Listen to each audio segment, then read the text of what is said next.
Welcome to the Craven County COVID-19 briefing, Friday, March 13th, 2020 at 4 p.m. We are here in the Craven County Board of Commissioners meeting room. We'll begin with Chairman Tom Mark. Good afternoon. I'm Tom Mark, Chairman of the Craven County Board of Commissioners. Craven County has established a Craven County COVID-19 preparedness and response team as part of the county's effort to prepare for the novel COVID-19. The team is made up of key departments including Public Health, Department of Social Service, Craven Area Rural Transit System, CARTS, Emergency Management, Sheriff's Office, Administration, Human Resources, Public Information, Economic Development, and Senior Center Maintenance. The team meets regularly to examine all aspects of county government and the services it provides to citizens to ensure preparedness to COVID-19. Steps are being taken to promote the health and well-being of Craven County residents and employees by examining how services are currently provided and identifying areas where extra prevention measures can be taken if needed. Craven County goal is to continue all services as long as they are in the best interest of the health and safety of our citizens. Craven County has been and will continue to work closely with external partners such as the State of North Carolina Department of Health, Human Services, North Carolina Emergency Management, Craven County Schools, City of New Bern, City of Havelock, and other municipalities in Craven County, Carolina East Hospital, and Coastal Carolina Regional Airport. North Carolina Governor Ray Cooper declared a state of emergency related to COVID-19 on March 10, 2020, which advocates the State Emergency Operations Center. This declaration makes it easy for local agencies to coordinate and respond to COVID-19. Craven County Emergency Management is maintaining a situational awareness by closely monitoring and updating guidelines from the North Carolina Emergency Management State Emergency Operations Center. Efforts through the WEB's EOC system and the North Carolina Division of Public Health. Craven County Emergency Management is actively participating in implementing the new emergency medical services protocols that went into effect last week. Craven County Emergency Management has also implemented emergency medical dispatch protocols to screen 9/11 medical calls to aid emergency medical services response, and they are participating in all conference calls with the State of North Carolina Emergency Management. Scott Harrelson, Craven County Health Director, is here to provide you with a brief Health Department preparedness and response.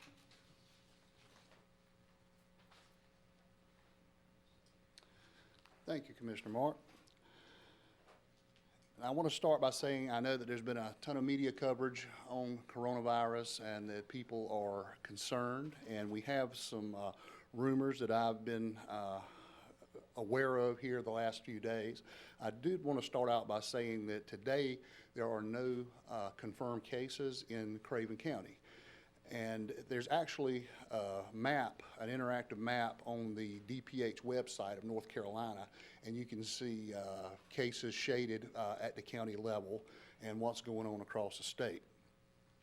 Now, another thing I wanted to reiterate is that the public health system in North Carolina has some of the brightest minds I've ever met with, physician epidemiologists on staff. They work in concert with the CDC, and then they develop guidance, and the guidance changes daily and as the situation progresses. And then they pass it along to the local health departments, and then we implement the guidance along with other partners in the area.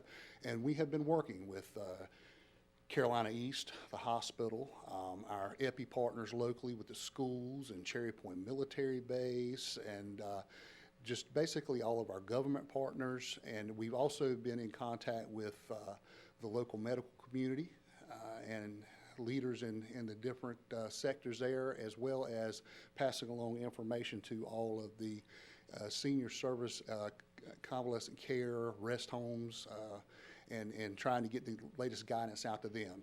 They may be receiving it in other ways. We put a little bit of local information on and pass along the information just to make sure they get it. Now, I did say we didn't have any cases or confirmed cases in Craven County, but we have followed the CDC protocol, and we have had people in quarantine. And the difference between isolation and quarantine is if you're in isolation, you're symptomatic, and that's going to be the individual that's in one area of the house, hopefully, preferably using one restroom. If you're in quarantine, you're a close contact. Now, we do know that coronavirus is basically easier spread than seasonal flu, so we anticipate that close contacts may become symptomatic, so we quarantine them. And 14-day quarantine. From initial exposure, it's usually between 5 and 6 days before symptoms appear. And it is possible with this virus, as you know, or probably have heard through the media, that it's possible to shed the virus before you become symptomatic, which may be one of the reasons this has a little easier spread than seasonal flu. Now, so far, we have submitted 3 tests through the health department, and one has come back negative. We're waiting on the other 2. The symptoms are fever, cough, and shortness of breath. So initially, there was, if you were symptomatic and you had a positive travel history to one of the at-risk countries. Now, most of Europe is as what they call a Class 3 travel designation. Initially, it was Italy and South Korea and mainland China and those countries. Now, you also could be tested if you had contact with a coronavirus patient and you were symptomatic. That has changed. The bar has been lowered a bit. Now, if you are symptomatic and you have a negative flu test, rapid flu test right there at your physician's office, primary care office, then you can be tested for coronavirus. If somebody thinks that they want to attempt to be tested for coronavirus, I would caution you to please call your primary care provider, your doctor, or, we have a lot of patients at the health department as well, and let them know what's going on, because they do not want to contaminate their facilities. A lot of them have already established methods for how they would like to test people with influenza-like illness. Now, I also want to remind everybody, this is allergy season. We still have seasonal flu in the area. We know that have been tested and confirmed. And there's also another upper respiratory condition that's floating around locally that is neither seasonal flu or coronavirus. So if you have some of these symptoms, it doesn't necessarily mean it's coronavirus. It may be. And if it is, we definitely want to know about it. So let's talk about transmission. It's still droplet spread. So what we want everybody to do is to try to avoid being coughed or sneezed on. And if you're the one that is coughing and sneezing, try to keep your hands away from the cough and the sneeze in your sleeve, or if somebody is in our waiting room coughing and sneezing, we ask them to put a surgical mask on. So that's what you may see people wearing surgical masks for. So that droplet spread. Also, contact surfaces and washing the hands and disinfecting the surfaces, because we know that initially they said outside of 9 days the virus could live on surfaces. Now some more data has been collected, and they're saying more like maybe up to 3 days. So if you're disinfecting and you're washing your hands and not putting your hands to your face, people have to be cognizant and aware of that shopping cart handle, that door handle on the restroom, the faucet handles, things that a lot of people touch throughout the day. Be cognizant, sanitize those hands. Now, if you do happen to contract coronavirus, I want to also remind everybody that 80% of the cases are mild. And really, the at-risk population or high-risk population are those 65 and older that have, and also those that have heart disease, lung disease, and diabetes. So with that, I'll close my comments and turn it over to Sheriff Chip Hughes. Thank you.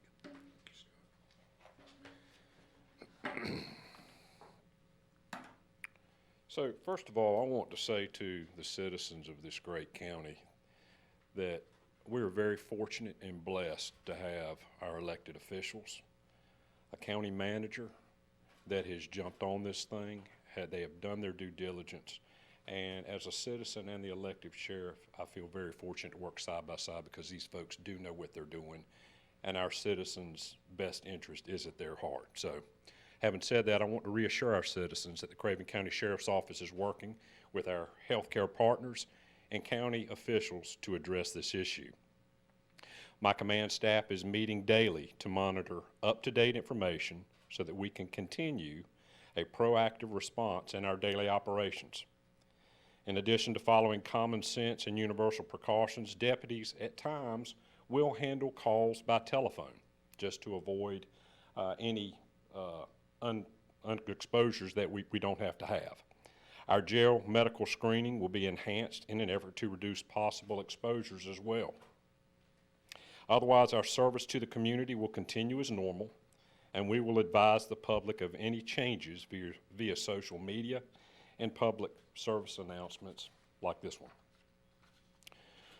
Where there's a great deal of information and misinformation being shared on social media, I encourage the public to follow recommendations of their health care providers and trusted public information sources. I want to stress that the actions being taken are intended as precautions to help limit the spread of the virus. While there will be more cases, we can help limit that by the number of following these precautions that you've heard of today. So once again, reiterating, your county officials, your county manager, myself, my office, the health department are working diligently around the clock and are doing a phenomenal job. And I cannot thank them enough for their due diligence and allowing me to work side by side with them to take on this pandemic. Thank you. Thank you, Sheriff Hughes. The best way to reduce your risk of becoming infected with a respiratory virus, as our health director has already said to us, and we've heard it many times over the last few days, but I just want to, for all of us to heed these recommendations, again, is to wash your hands very frequently with soap and water. Use an alcohol-based hand sanitizer, which soap and water is not available. People who are sick should always cover their coughs and sneezes. Cough in your elbow. Wash your hands after using a tissue to wipe your nose and mouth.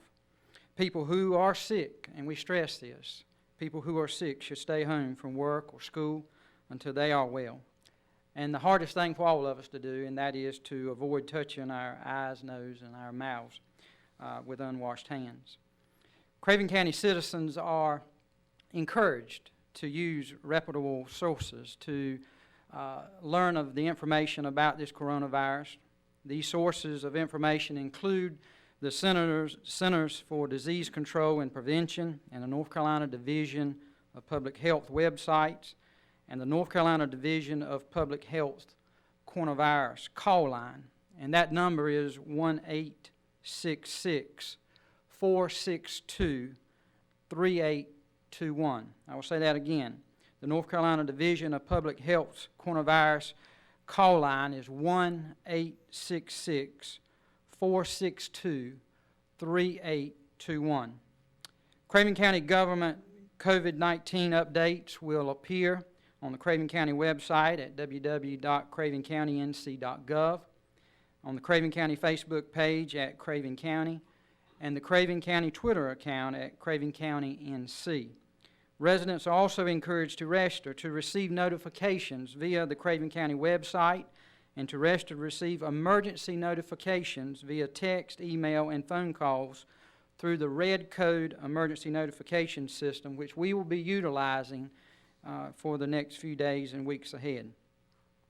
This will conclude the briefing on behalf of Craven County, but we are very honored and blessed today to have with us two of our great leaders who represent us in the North Carolina House of Representatives. We're very fortunate to have them. They're here today to show their support on the state level for the citizens of Craven County, Representative Michael Speciale and Representative Keith Kidwell. And before I introduce Representative Speciale, we also want to say to you that our prayers are with you and your family during this time and we praying for your granddaughter. Representative Speciale. Good afternoon. I too want to say thank you to the folks in Craven County, to your elected officials who have done an outstanding job. Your health department, your emergency management, your county commissioners, everybody's on the ball, everybody's ready to do what they have to do.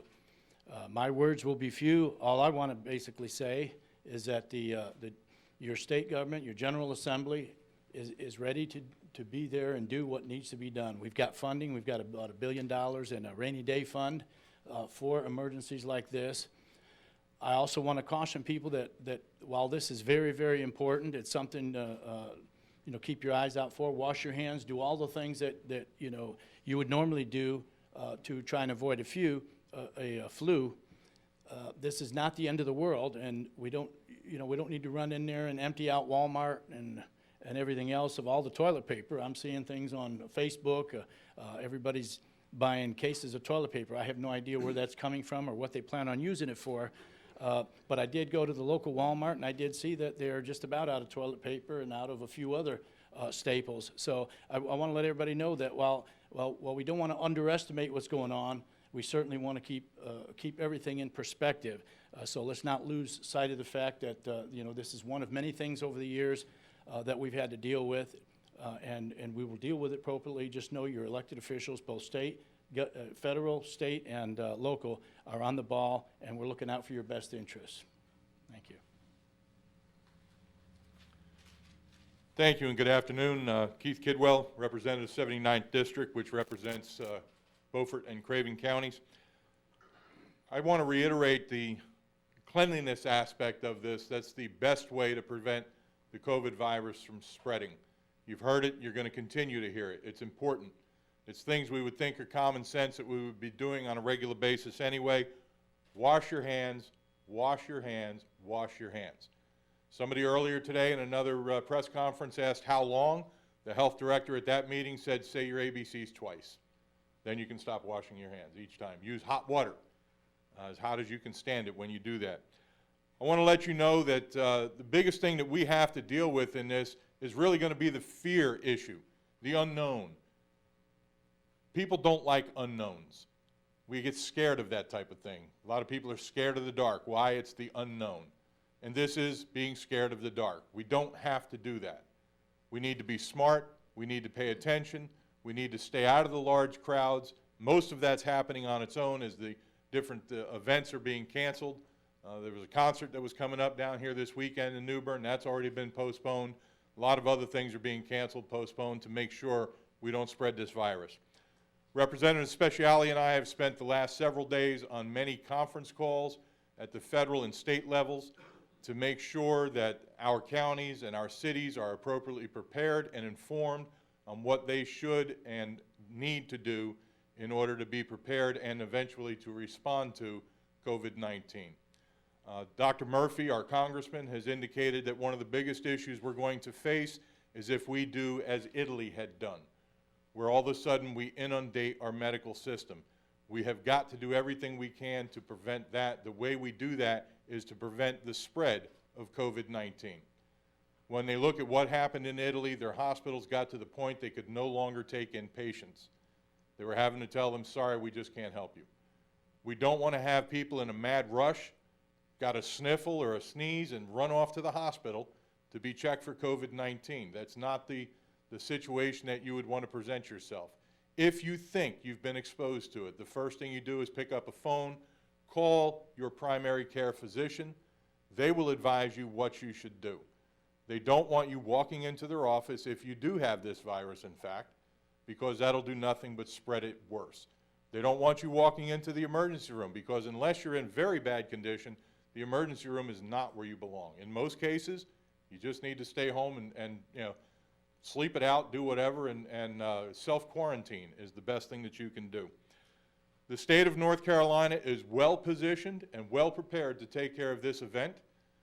We have over $1 billion in the rainy day fund that we've been able to put away, and that will be brought to bear as necessary in any situation that we need to make sure that the proper equipment, uniform, safety equipment is out there for all levels of your government. the thing that you need to know here today is that your elected officials are doing the things that they should be doing. They're doing them as they should do them. They're keeping in touch with the people that are hired by your elected officials in emergency management. The hospital staffs are all taking the appropriate steps to make sure that we can contain as much as possible, prevent as much as possible, and deal with the COVID-19 virus. Thank you very much. I want to thank the county commissioners and our staff for all the work they have done. This concludes our meeting today. Thank you very much for coming.